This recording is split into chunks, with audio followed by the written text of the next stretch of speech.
আসসালামু আলাইকুম বন্ধুরা, আশা করি সবাই ভালো আছেন। ইরানের সর্বোচ্চ নেতা আলী খামেনিকে হত্যা করার পর থেকে তার শাহাদাতের প্রভাব পুরো বিশ্বে দেখা যাচ্ছে। ইরান যখন প্রতিশ্রুতি দিয়েছিল, তোমরা রেড লাইন অতিক্রম করে ফেলেছ, আমাদের উপর জোরপূর্বক যুদ্ধ চাপিয়ে দেওয়া হয়েছে, এখন এ যুদ্ধের প্রভাব পুরো পৃথিবীতে পড়বে। সেই সময় বিশ্ব হাসছিল, সবাই বলছিল ইরান এসব কি বলছে, ইরানের যুদ্ধের প্রভাব পুরো পৃথিবীতে কিভাবে পড়তে পারে। কিন্তু আজ আমরা দেখছি, আমরা নিজেরাই সাক্ষী যে ইরানের যুদ্ধের প্রভাব পুরো বিশ্বে পড়ছে। সৌদি আরবের অবস্থা আরও খারাপ হয়ে গেছে। যে দেশের কাছে অঢেল অর্থ ছিল, তারাও এখন সমস্যায় পড়েছে। আপনি হয়তো বিশ্বাস করবেন না, সৌদি আরব ইতিহাসে প্রথমবারের মতো নিজেদের বাজেট কমানো শুরু করেছে। যে বড় বড় প্রকল্প চলছিল, রিপোর্ট দেখুন, সৌদি আরবের সেই বিশাল প্রকল্পগুলো বন্ধ করে দেওয়া হয়েছে। অনেক পেমেন্ট যেগুলো করার কথা ছিল, কিছু অগ্রিম পেমেন্টও ছিল, সৌদি তা স্থগিত করেছে। এমনকি সৌদি আরবের ক্রাউন প্রিন্স মোহাম্মদ বিন সালমানের বেশ কয়েকটি গুরুত্বপূর্ণ প্রকল্প ধীর করে দেওয়া হয়েছে। নিয়ম প্রকল্প, যা সৌদি আরবের সবচেয়ে ব্যয়বহুল এবং আধুনিক ভবিষ্যৎ প্রকল্প ছিল, সেটিও থামিয়ে দেওয়া হয়েছে। প্রায় সব পেমেন্টই বন্ধ করে দেওয়া হয়েছে। সৌদি সরকার এখন নিজেদের জনগণের কাছে চাইছে যেন তারা খরচ নিয়ন্ত্রণ করে এবং সতর্কভাবে চলে। যখন সৌদি আরবের এমন অবস্থা হয়েছে, তখন ভাবুন বিশ্বের অন্য দেশগুলোর কী অবস্থা হতে পারে। অন্যদিকে ইরানের এক কর্মকর্তা বলেছেন যে আমরা এখন কোনো চুক্তির কাছাকাছি নেই। হ্যাঁ, আমেরিকা ও আমাদের মধ্যে যে দূরত্ব ছিল তা কিছুটা কমেছে, কিন্তু এখনও চুক্তির কাছাকাছি পৌঁছায়নি। আমেরিকার প্রস্তাব আমরা এখনও আলোচনা করছি, কিন্তু এখনও অনেক গুরুত্বপূর্ণ বিষয়ে আলোচনা আটকে আছে। স্ট্রেট অব হরমুজ নিয়ে আলোচনা আটকে আছে, আমাদের উপর আরোপিত নিষেধাজ্ঞা নিয়েও আলোচনা আটকে আছে। যেখানে আমেরিকার প্রেসিডেন্ট বলছেন যে ইরান স্ট্রেট অব হরমুজ থেকে কোনো অর্থ নেবে না, সেখানে বাস্তবে দেখা যাচ্ছে ইরান অর্থ নিচ্ছে। এমনকি তারা নিজেদের সম্পূর্ণ টোলিং সিস্টেমও তৈরি করেছে। নিজেদের দ্বীপগুলোকে তারা চেক পয়েন্ট হিসেবে ব্যবহার করবে, অর্থাৎ জাহাজগুলোকে আগে তারা নির্দিষ্ট রুট দেখাবে এবং বলবে এই একটাই পথ যেটা দিয়ে আপনারা যেতে পারবেন। ইরানের যে প্রথম দ্বীপটি পড়বে, সেটিকে তারা একটি চেক পয়েন্ট হিসেবে ব্যবহার করবে, ট্যাঙ্কার পরীক্ষা করার জন্য এবং নথিপত্র যাচাই করার জন্য। এর পরের দ্বীপটি ইরান নিরাপত্তা ও পেমেন্ট ব্যবস্থার জন্য ব্যবহার করবে। তারপর স্ট্রেট অব হরমুজ দিয়ে ইরান অনুমতি দিয়ে জাহাজ চলাচল করতে দেবে। এখনও ইরান স্ট্রেট অব হরমুজ দিয়ে কাউকে বিনা পয়সায় যেতে দিচ্ছে না। অন্যদিকে রাশিয়া এবং চায়না ইরানের সমৃদ্ধ ইউরেনিয়াম নিয়ে আলোচনা করেছে, কারণ বর্তমানে আমেরিকা ও ইরানের আলোচনার মূল জট এখানে আটকে আছে। দেখুন, পুরো বিশ্বে পেট্রোল ও ডিজেলের দাম বাড়ছে, এর প্রভাব পেট্রোল চালিত ও ডিজেল চালিত গাড়ির উপর পড়ছে। ইউরোপে হঠাৎ করে ইভি বা বৈদ্যুতিক যানবাহনের বিক্রি বেড়ে গেছে, অর্থাৎ ইলেকট্রিক স্কুটি, ইলেকট্রিক বাইক ও ইলেকট্রিক গাড়ির চাহিদা বেড়ে গেছে।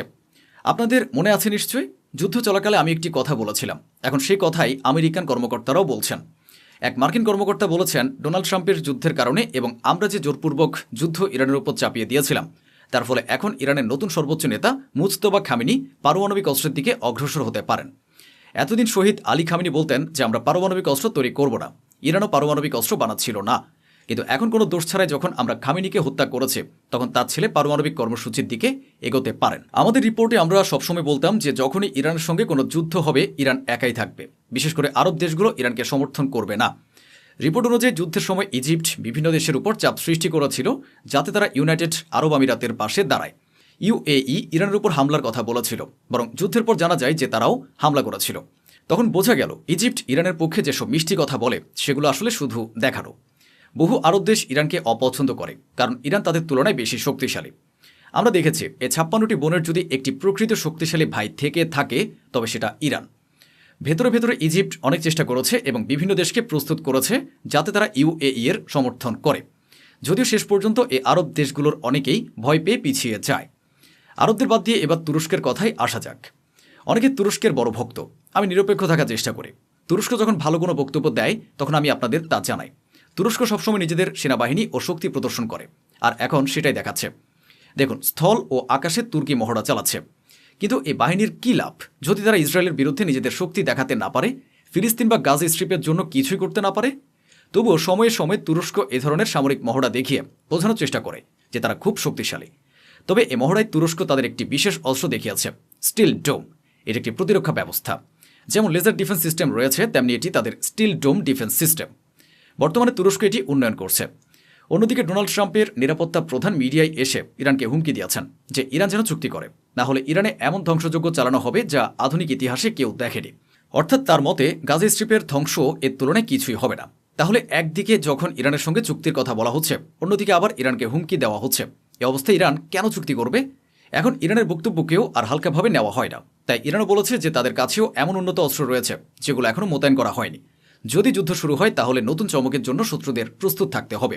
অন্যদিকে রাশিয়া ইরানের পাশে দাঁড়িয়ে বলেছে যে ইরানের শান্তিপূর্ণভাবে পারমাণবিক শক্তি ব্যবহারের পূর্ণ অধিকার রয়েছে। এদিকে আমেরিকা পুরোপুরি ইরান ইস্যুতে ব্যর্থ হয়েছে। এখন বিশ্বের মনোযোগ অন্যদিকে ঘোরাতে আমেরিকা কিউবার উপর হামলার প্রস্তুতি নিচ্ছে। এমনকি মার্কিন গোয়েন্দারা খতিয়ে দেখছে যদি আমেরিকা কিউবার উপর হামলা চালায় তাহলে কিউবা কী ধরনের প্রতিক্রিয়া দেখাবে। এ নিয়ে পূর্ণ তদন্ত চলছে। যদিও কিউবা চায় না যে তাদের উপর হামলা হোক, এ কারণে কিউবা তাদের সাবেক এক প্রেসিডেন্টকে আমেরিকার হাতে তুলে দিয়েছে। কারণ আমেরিকা তার বিরুদ্ধে বিভিন্ন মামলা করেছে, আর কিউবা তাকে হস্তান্তর করে বলেছে আপনারা মামলা করুন, জেলে দিন, যা খুশি করুন, কিন্তু হামলা করবেন না।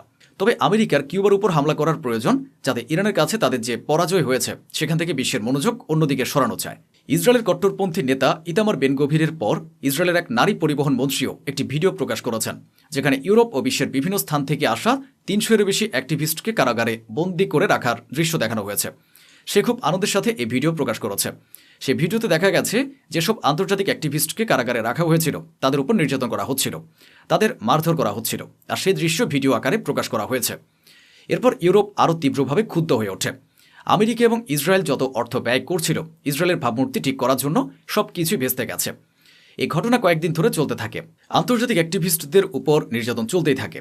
এরপর যখন ভিডিও সামনে আসে তখন বেঞ্জামিন নেতানিয়াহু ইসরায়েলের পররাষ্ট্রমন্ত্রী এবং অন্যান্য নেতাদের নিজেদের সম্মান বাঁচানোর জন্য ইতামার বেন গভির ও অন্য নেতাদের কর্মকাণ্ডের বিরোধিতা করতে হয়।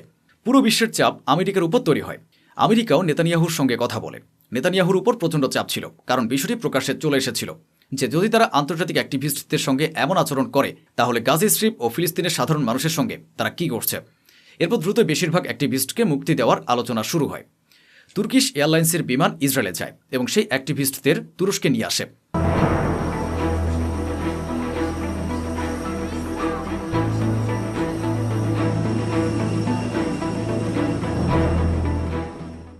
এখন দেখুন, যখন সেই অ্যাক্টিভিস্টরা তুর্কিতে পৌঁছেছেন তখন তাদের ভিডিও সামনে এসেছে।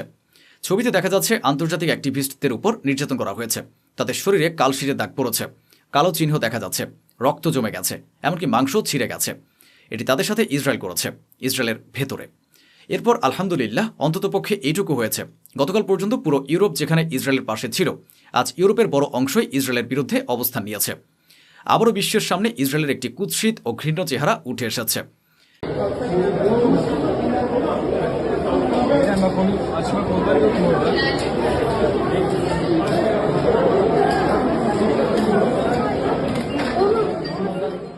অন্যদিকে আমেরিকায় অবস্থিত ইউনাইটেড নেশনসের কার্যালয়ে ফিলিস্তিনকে ভাইস প্রেসিডেন্সির দায়িত্ব দেওয়া হয়েছে। আমেরিকা ফিলিস্তিনকে হুমকি দিচ্ছে যে তারা যেন এতে অংশ না নেয়, কারণ যদি জাতিসংঘের ভাইস প্রেসিডেন্ট হিসেবে ফিলিস্তিন আসে তাহলে বিশ্বের মানুষ ফিলিস্তিনের কণ্ঠ আরও বেশি শুনবে। এখন আমেরিকা হুমকি দিয়েছে যে শোনো ফিলিস্তিন, পেছনে সরে যাও, না হলে আমরা তোমাদের ভিসাই দেব না। তখন তোমরা আমেরিকায় আসবে কিভাবে? ইউনাইটেড নেশনসে অংশ নেবে কিভাবে? এটাই আমেরিকা ও ইসরায়েলের আসল চেহারা। অন্যদিকে জার্মানির পুলিশকে দেখুন, যারা ফিলিস্তিন ও গাজার পক্ষে আওয়াজ তুলছে তাদের মারধর করা হচ্ছে এবং খুব খারাপভাবে পেটানো হচ্ছে। শুধু মারধরই নয়, তাদের গ্রেফতারও করা হচ্ছে। জেরুজালেমের ভেতরে ইহুদিরা গির্জার সামনে, চার্চের সামনে থুতু ফেলে চলে যাচ্ছিল। সেখানে একজন নারী অ্যাক্টিভিস্ট ছিলেন। তিনি জিজ্ঞেস করলেন, তোমরা এমনটা করছো কেন? তখন সে বলল, খ্রিস্টানদের আমাদের এখান থেকে অর্থাৎ ইসরায়েল থেকে চলে যাওয়া উচিত। תגיד, למה לירות? למה לירות? למה ירקת עליה? למה? אתה יכול להסביר לי למה אתה ירקת עליה? ইসরায়েল সন্ত্রাসের একটি নমুনা হলো এই যে ইসরায়েল পুরো একটি তালিকা তৈরি করেছে যেখানে কয়েক হাজার ফিলিস্তিনির নাম রয়েছে। ইসরায়েলের দাবি 7 অক্টোবরের হামলায় এই ফিলিস্তিনিদের ভূমিকা ছিল। এখন ইসরায়েল তাদের গ্রেফতার করছে এবং বলা হচ্ছে নতুন আইন অনুযায়ী গ্রেফতারের পর সরাসরি মৃত্যুদণ্ড দেওয়া হবে। এবার দেখা যাক কোন কোন আরব দেশ তাদের পক্ষে কথা বলে। অন্যদিকে ইসরায়েল প্রতিদিনই গাজা স্ট্রিপের হামলা চালাচ্ছে এবং গুলিবর্ষণ করছে। গুলিবর্ষণে ইসরায়েল গাজা স্ট্রিপের এক 13 বছরের শিশুকে হত্যা করেছে। শুধু ওয়েস্ট ব্যাংক, ফিলিস্তিন বা গাজাই নয়, লেবাননের অবস্থাও একই রকম। ইসরায়েল প্রতিদিনই লেবাননের উপর হামলা চালাচ্ছে। সাম্প্রতিক হামলায় ইসরায়েল একটি হাসপাতালেও আঘাত করেছে, যার ফলে সেখানে বহু মানুষ আহত হয়েছে।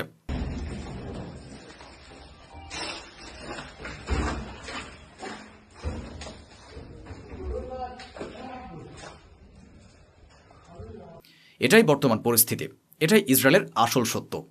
ইরান ছাড়া কেউই লেবানন, ফিলিস্তিন বা গাজার পক্ষে কথা বলছে না।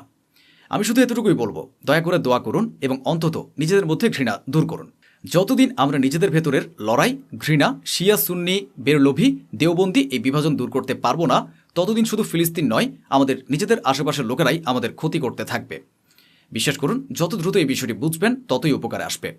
লা ইলাহা ইল্লাল্লাহু মুহাম্মাদুর রাসূলুল্লাহ সাল্লাল্লাহু আলাইহি ওয়াসাল্লাম এই কালিমার নিচে চলে আসুন। ইসলামের পতাকার নিচে একত্রিত হন।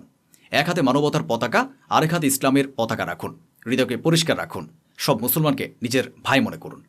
আল্লাহর কসম, তাহলে অর্ধেক সমস্যারই সমাধান হয়ে যাবে। তো বন্ধুরা, এই ছিল আজকের আয়োজন, যা স্বচ্ছভাবে আপনাদের সামনে তুলে ধরা হলো। আশা করি আমাদের এই প্রচেষ্টা আপনাদের ভালো লেগেছে। অসংখ্য ধন্যবাদ। সুস্থ থাকুন, ভালো থাকুন।